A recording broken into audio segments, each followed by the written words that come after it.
நிறைந்த நன்னாள். ஆண்டாள் நாச்சியார் நமக்கு இந்த 30 பாடல்களையும் மிகவும் இனிமையாக தொகுத்து வழங்கி இருக்கிறார். அதாவது இந்த திருப்பாவையானது பகவத்கீதையில் கூறப்பட்டுள்ள சாரங்கள் எல்லாம் தமிழில் நமக்கு கூறப்பட்டுள்ளது. திருமால் 10 அவதாரங்கள் எடுத்தார். ராமனாக, கிருஷ்ணனாக எல்லாம் எல்லா அவதாரங்களிலும் மக்களுக்கு நல்லதை புகட்ட வேண்டும், மக்கள் எல்லோரும் நல்ல அறிவு பெற வேண்டும் என்று பாடுபட்டார்.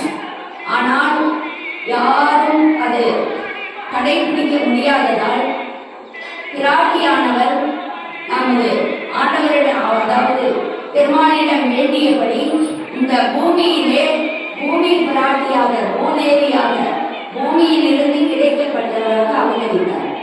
ஆண்டாள் நாச்சியார் அவதரித்து நமக்கு எளிய முறையிலே தமிழிலே இந்த 30 பாசுரங்களை நமக்கு வழங்கியிருக்கிறார். இந்த 30 பாசுரங்களை நாம் ஓடுவது மிகவும் முக்கியமானது. நாம் உய்வதற்கான எல்லா வழிகளும் இந்த பாசுரங்களில் கூறப்பட்டுள்ளது. முதல் பாசுரமான மார்கழி திங்கள் மதி நிறைந்த நன்னாளாம். இந்த மார்கழி மாதத்தின் பெருமைகளை, அதாவது கிருஷ்ண பகவான் கூறுகின்றார், மாதங்களிலே நான் மார்கழி என்று. இந்த அருமையான இந்த மார்கழி மாதத்திலே மதி நிறைந்த நன்னாள். இந்த மார்கழி மாதமானது நமக்கு அறிவை அள்ளி தரக்கூடிய மாதமாக அமைந்தது.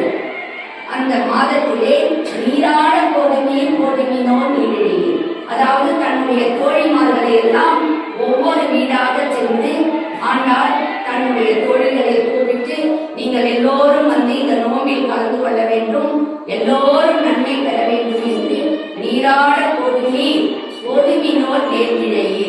நீங்கள் நீராட போகும்போதே, நான் நீராடனா குளிக்கிறது மட்டும் கிடையாது, நம் உடல் அழுக்கை மட்டுமல்ல, உள்ளத்தில் இருக்கக்கூடிய தீமைகளையும் போக்க வேண்டும் என்று நீராட போதுமீனோ நீரிழையே. சீர்மண்ணு மாய்ப்பாடி செல்வ திரும்பீர்கள், அதாவது அந்த ஆயர்பாடியுடைய வளத்தை இந்த பாடலிலே கூறுகின்றார். இந்த ஆயர்பாடி எப்படிப்பட்டது என்றால், சீர்மண்ணு மாய்ப்பாடி, சீர்மிகு நல்ல செல்வ செழிப்புடையவர்கள் வாழக்கூடிய இடம். அதனால ஏழைகள் இருக்கக்கூடிய இடம் அல்ல, ஏழைகள் பணக்காரர் எதுவும் வித்தியாசம் இல்லாம இருக்கக்கூடிய இடம். அப்படிப்பட்ட அந்த ஆயர்பாடியிலே சீர்மல்கு மாய்ப்பாடு செல்வ சிறுமீர்கள் கூர்மேல் கொடுந்தொழில் நந்தகோபன் குமரன்.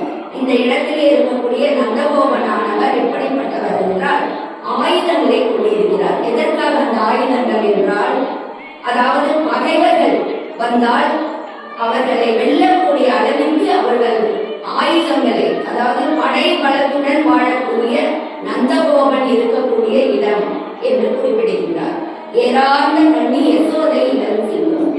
அடுத்து யசோதை பிராட்டியை கூறும் பொழுது, அழகான கண்கள், அழகான கணங்கள், கூந்தல் அழகான கூந்தல், அப்படிப்பட்ட இளம் சிங்கம்.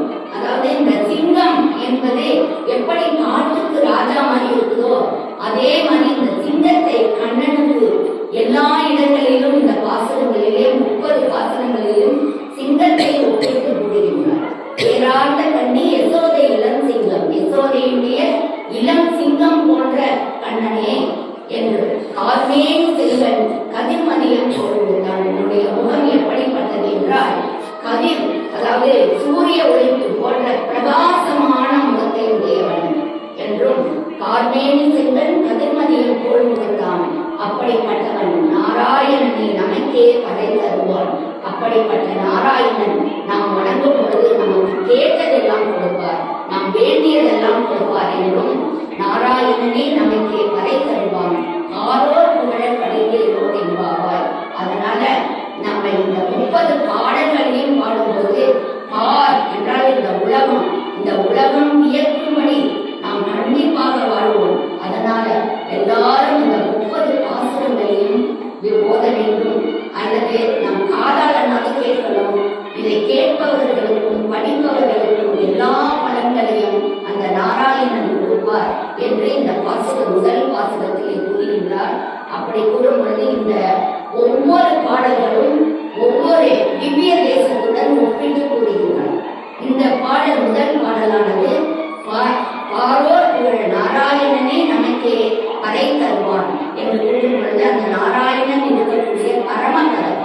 அந்த பரமபதத்தை இந்த பாடலுக்கு ஒப்பிட்டு கூறுகிறார். அப்படிப்பட்ட இந்த இனிய பாடலை நாம் எல்லோரும் படித்து எல்லோரும் கேட்டு நம் குடும்பமும் நம்ம பகுதியில் இருக்கக்கூடிய ஒவ்வொருவரும் நன்றாக இருக்க